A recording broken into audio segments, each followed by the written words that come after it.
আমরা বিপিএল খেলা আমাদের বরিশাল ফরচুন সে দুইবার তিনবার চ্যাম্পিয়ন হয়, আমাদের খেলা দেখতে পারি না। আমরা তো এই ডিসেম্বরে আশা করি ডিসেম্বরের আগেই আমরা তো আঞ্চলিক খেলা দেখতে চাই। এখানে ওয়ার্ল্ড ব্যাংকের প্রায় এখানে 7টা-8টা লঞ্চ ঘাট হবে এবং স্ট্যান্ডার্ড ওয়ার্ল্ড স্ট্যান্ডার্ড লঞ্চ ঘাট হবে। 6 লেন এপ্রুভ হয়ে গেছে এবং এটা আশা করি খুব সত্তর কাজ শুরু হবে। তবে ধাপে ধাপে এখন স্যাংশন হচ্ছে পটুয়াখালী পর্যন্ত, ভাঙ্গা থেকে পটুয়াখালী পর্যন্ত। দ্বিতীয় খবর হচ্ছে মিরগঞ্জের ব্রিজ, এটা কালকে অ্যানাউন্স করা হয়েছে। মিরগঞ্জের ব্রিজের মোটামুটি সব ফাইনাল হয়ে গেছে। আশা করি আগামী ডিসেম্বর থেকে এই কাজটা শুরু হবে। মিরগঞ্জ ব্রিজ হলে 3-4টা উপজেলা একসাথে একত্র হবে। এটা বরিশালবাসীর অনেক দিন থেকে দাবি ছিল। তৃতীয়টা ছিল যে এই অঞ্চলে আমরা বিপিএল খেলা আমাদের বরিশাল ফরচুন সে দুইবার তিনবার চ্যাম্পিয়ন হয়, আমাদের খেলা দেখতে পারি না। স্টেডিয়ামটা একটা সম্ভুক গতিতে চলতেছে, মনে হয় এটা আরও 10 বছর লাগবে। লিফটের জন্য টেন্ডার করে রাখছে, অ্যাজ ইফ মানে বাংলাদেশে কোনো লিফটওয়ালা নাই।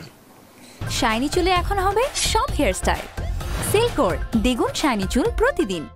যাই হোক, এইসব নানান রকম তাল বাহানা। আমি বিসিবি চেয়ারম্যানের সাথে কথা বলেছি যে আপনারা ডিসস্যাটিসফাই হলে ওয়াই ডিডন্ট টু ওয়ার্ক, আর লোকজন পাঠান।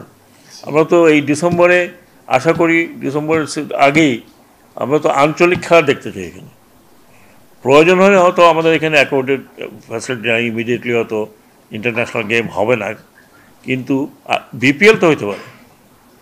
বিদেশি প্লেয়াররা খেলে, আমাদের দেশে তো আমাদের তো লোকজন খেলা দেখতে চায়।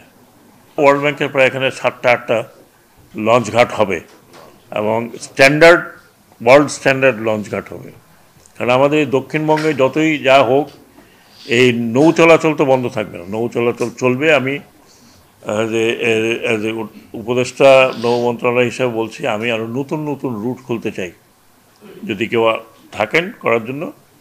একই সাথে আমাদের একসময় খুব ঐতিহ্যবাহী স্টিমার ছিল, এই 4টাকে রিপেয়ার করার চেষ্টা হচ্ছে। রিপেয়ার করা হয়ে গেলে আপনারা হয়তো সেই আপনাদের ছোটোবেলার যে গল্প শুনেছেন স্টিমার নিয়ে, ওটা দেখতে পারেন।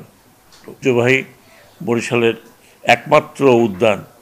আজকে সকালে ডিসি সাহেব ছিলেন, কমিশনার সাহেব ছিলেন, আমি হাঁটলাম, হেঁটে হেঁটে দেখলাম যে জায়গাটা, যে ওয়েলস পার্ক যেগুলো ছোটোবেলায় দেখেছি সেই পার্ক আর নাই।